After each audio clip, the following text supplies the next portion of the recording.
Hello, Carly with Carly Ritter Health here. Thank you so much for joining me on my 7-part series of Lyme gut healing. And I am so excited about this because this is where my practice kind of shines as a functional health coach.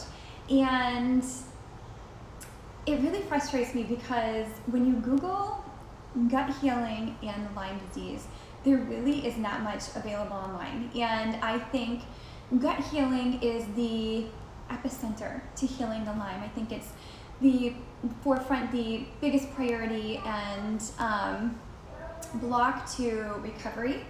I think it should be priority and the main focus through a protocol, and I'm so excited to share this series with you. I have so much information to share. Number one, what we're going to talk about today, part 1 of our 7-part series, something I'm so excited about too because it is absolutely a priority. I don't hear that many practitioners and other doctors really prioritizing it and talking about it enough, and it is pathogens. And I'm going to be focusing on 2 main ones. The first one being parasites. I know, disgusting, don't want to talk about it. I already dealt with that. I've done my 30-day protocol, taken the medicines. If you still have Lyme, you still have parasites. Plain and simple. And I've dove into this research a lot on parasites with Lyme. And it absolutely needs to be tended to. Why? Because parasites deplete your body. They completely deplete your body. They wreak havoc on the endocrine system, the neurological system, the liver, the intestines. They pull from everything until they want to. And they don't care. They just pull and pull and pull.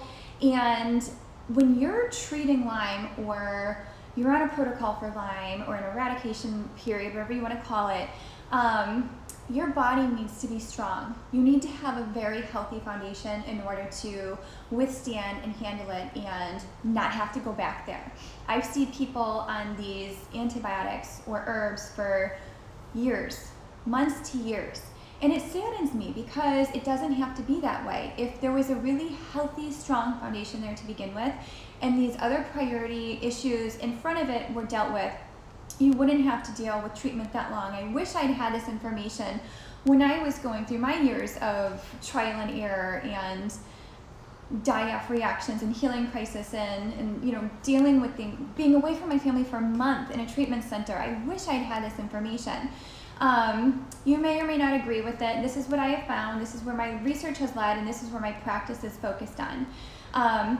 Parasites are priority. That's why I'm starting with this. They need to be treated or eradicated prior to any Lyme protocol. Lyme, and okay, I'm going to throw this term out there. You've probably heard it a lot lately, cytokines, or a cytokine storm. We're going through this corona COVID pandemic, and it's scary.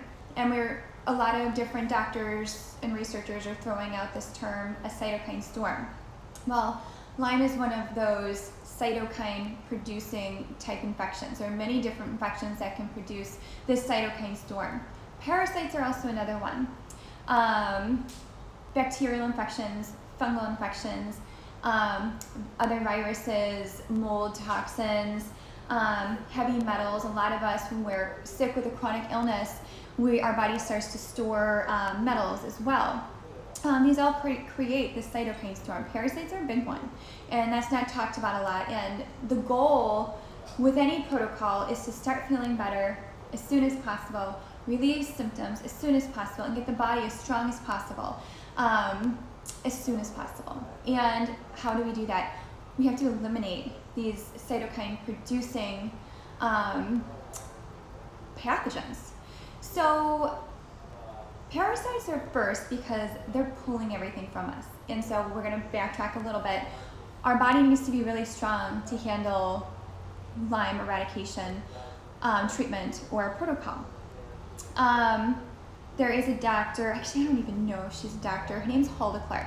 And I've heard her name thrown around even before I started researching the whole parasites pathogen scenario. I didn't really give her much thought until when I was going through treatment, and I was, get like maybe 70, 80%, and I'd be like, oh, it's pointless, I'm just gonna have to keep doing this. So then, someone had mentioned parasites, and I was like, well, I don't know, I guess I'll try, if you're in the arena, why not just try another, or crazy thing. So I know we do anything to feel better, and I understand that, I get that, and I even pumped hydrogen peroxide, through an IV. A doctor monitored, but that's crazy to me. I never heard of the eye, and I was like, you're gonna what? I have the ability to ramble on, so I made notes just to keep me in check. So back to Hulda Clark. She wrote a book in '95, The Cure for All Diseases, and I wrote down a quote from her book because I didn't want to misquote her. No matter how long and confusing the list of symptoms a person has, from chronic fatigue to infertility to mental problems, I am sure to find only two things wrong. They have in them pollutants and parasites. And when you dig deeper, there are a lot of books written about this. There's a lot of research about it. Yes, parasites do provide benefit, but when you're dealing with a chronic illness, they only get in the way, they only complicate things even worse. Dr. Klinghardt, if you're in the Lyme arena, also is another advocate in you gotta kill the parasites before any Lyme treatment begins. And he is one of the leaders in Lyme, and he's a brilliant man and a brilliant doctor. If it wasn't for my experience, I wouldn't be putting this as priority number one. But it is my experience, it is my journey, and it has been with my clients so far. And I treated Lyme, for years with little success, and it wasn't until I did my 8-month very aggressive eradication with aggressive detoxification that I really saw leaps and bounds with my health. There are a number of different ways to go about a protocol or eradication for parasites, and I find herbs, natural medicines to be superior for this, and there are many different recipes online that you can grab. Hulda Clark's is wonderful. The Real Food Rebel has a really wonderful one. Dr. J. Davidson has a really good one. They use very similar products, herbs, in their concoctions. I have put together my own. I have used those. And then, really good detoxification alongside with it. The other one I wanted to talk about was H. pylori, and it's a very common bacterial infection that I see with a lot of Lyme clients. It was one of my nemesis. H. pylori can be very difficult to get rid of. It's very contagious, and it's one of those gateway infections, and it absolutely is priority in front of any other infection. I sometimes will put it in front of parasites because H. pylori can complicate things. So, with that said, there's a reason why I'm putting this at the front of our series and why everything is placed thereafter.